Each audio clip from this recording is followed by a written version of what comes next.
Sa kasalukuyan ay may isang binatang nakatagpo ng mga lumang sulat sa makapal na libro na nagtatala ng mga lumang istorya ng isang taong tanyag ang pangalan sa buong bansa.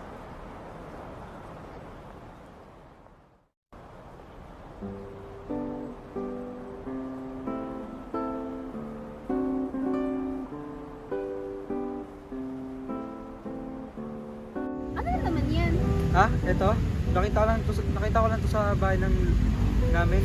Pinakaingatan to ng lolo ko eh. Hindi ko Why alam. not so old? Hindi ko alam kung bakit gaano kahalaga sa kanya to. Maybe that's So- why. Basahin natin. Yeah.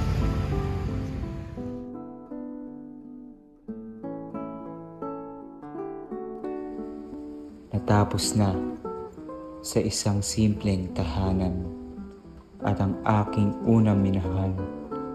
Ang aking puso ay palaging aalahanin at daramdamin ang pagkawala ng napakagandang bulaklak sa buhay ko. Ang ilusyon ko ay laging nanunumbalik. Oo, ngunit marami pwedeng magiba na at hindi na ito magbabago dahil sa pagtatraidor ng isang landas ng pekeng pagmamahal.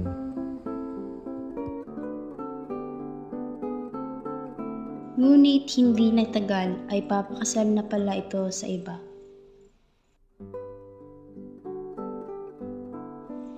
Nang matapos ang istorya ng tambalang Rizal at Katigbak, dito naman mas mabibigyang pansin ang sunod na babaeng dumating sa buhay ni Rizal. Walang iba kundi si Leonor Valenzuela. Si Rizal at Valenzuela ay nagkakilala sa boarding house ni Doña Concha at nakita rin sila sa Universidad ng Santo Tomas. Inabot ni Pepe kay Valenzuela ang liham na kinakailangang gamitan ng lampara na kanyang natutunan sa chemistry class.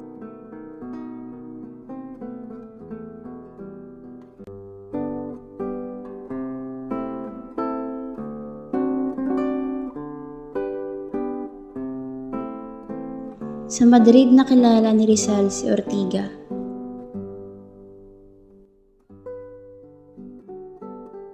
Ginawan pa ito ng tula na pinamagatang A la Señorita.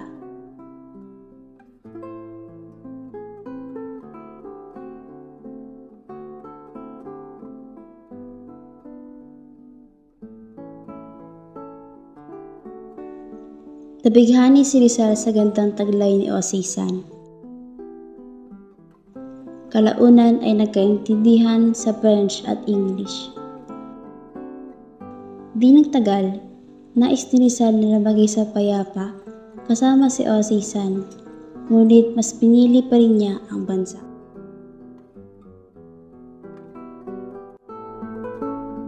Sa London nakilala ni Rizal si Gertrude.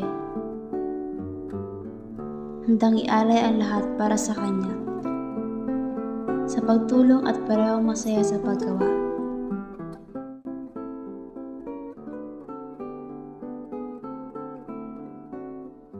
Tinawag ni Rizal si Gertrude na Getty at tinawag naman siya nitong Betty.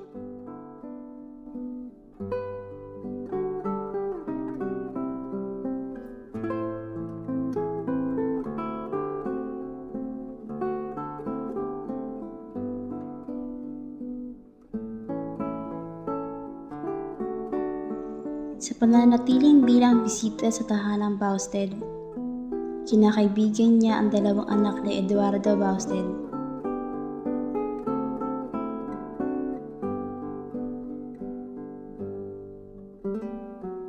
Binibisita ni Luna, Juan at Rizal si Nelly.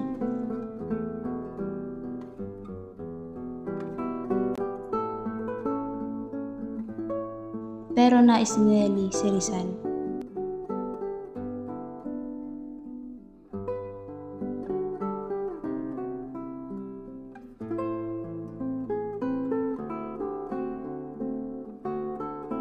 Anim na buwan sa Brussels si Rizal, kasama si Jack Holby.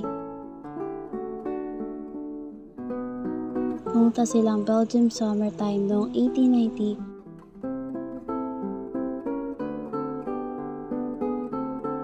at iniwan niya itong may kahon ng tsokolate.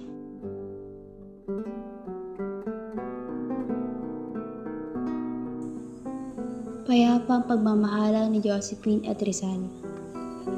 Ngunit may hadlang kalaunan na siya raw ay isang espiya. Walang kasal dahil ayaw ng mga pari. Itigil ang kasal! Kasama si Josephine sa tulang Li Ultimo Adios.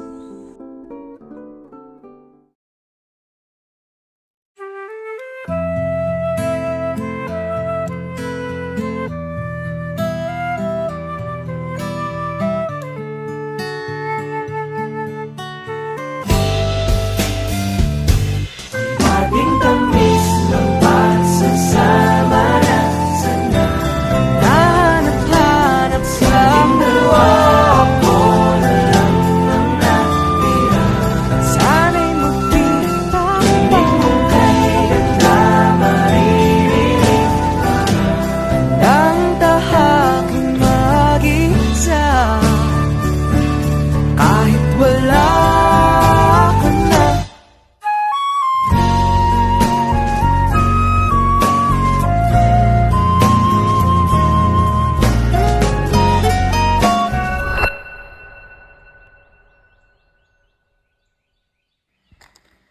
Sulat ni Rizal kay Leonor.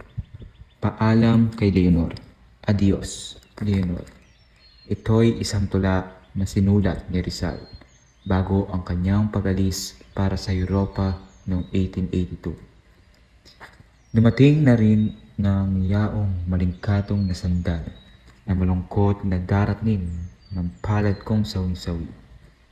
Sa huling ay dumating din ang sandali ng pigati na ako'y aalis na, mawawala ay sa mithi.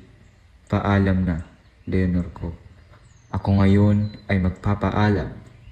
Ang puso kong umiibig ay sa iyo ko iiwan.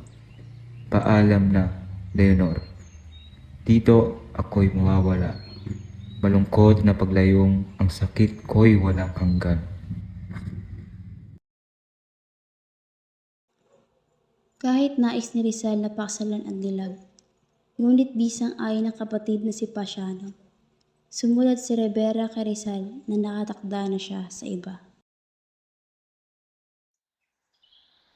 Hey, but it looks so familiar. Ganito yung chika sa akin ng lola ko before she died. Ha? Baka nagkataon lang naman. No, it's the same. Same na same sila ng penmanship oh. And also may Rizal sa dulo. Eh, what if greatest love ng great-grandfather to yung great-grandmother? Hindi. Ito naman, Eme lang. Pero, What if?